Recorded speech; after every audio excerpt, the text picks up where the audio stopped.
अगर गलबा और इज्जत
ने ये समझ रखा है कि मस्जिद सिर्फ नमाज पढ़ने की जगह है या मस्जिद सिर्फ 2.5 घंटे की तरतीब और जमातों के रवाना करने की जगह है।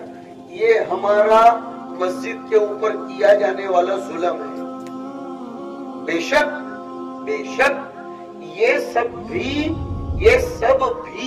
याद रखना मस्जिद वाले काम है, लेकिन ये सब ही मस्जिद वाले काम नहीं है। मस्जिद के ग्राउंड से हुजूर ने हॉस्पिटल का भी काम किया। एक सहाबी बीमार हुए थे, हजरत साद इब्न अबी वक्कास रज़ी अल्लाह ताला, उनको अल्लाह के रास्ते में तीर लग गया। उनका मकान मस्जिद से काफी दूरी पर था। हुजूर को बार बार उनके घर तक इयादत करने जाने में दुश्वारी होती थी। हुजूर की जिंदगी बहुत मसरूफ जिंदगी थी।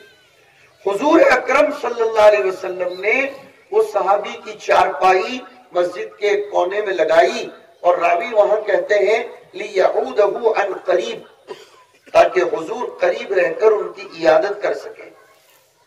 मस्जिद हॉस्पिटल भी थी, मस्जिद लश्करों और काफिलों को रवाना करने की जगह भी थी। और इससे बढ़कर सुनाऊं, मस्जिद के जरिए ही गुरबा की पहचान और गुरबा की मदद का काम होता था। हम लोगों ने समझा है खाली मस्जिद में मदरसों के ही चंदे करने के। मदरसे वालों को भी सोचना चाहिए कि मस्जिद खाली तुम्हारी प्रॉपर्टियां नहीं है। अगर वहां कभी हॉस्पिटल का और किसी गरीब का चंदा हो तो नाक भवे नहीं चढ़ाने के कि हमारी पार्टनरशिप करने ये कहाँ आया। दलील के साथ बात कर रहा हूं, दलील के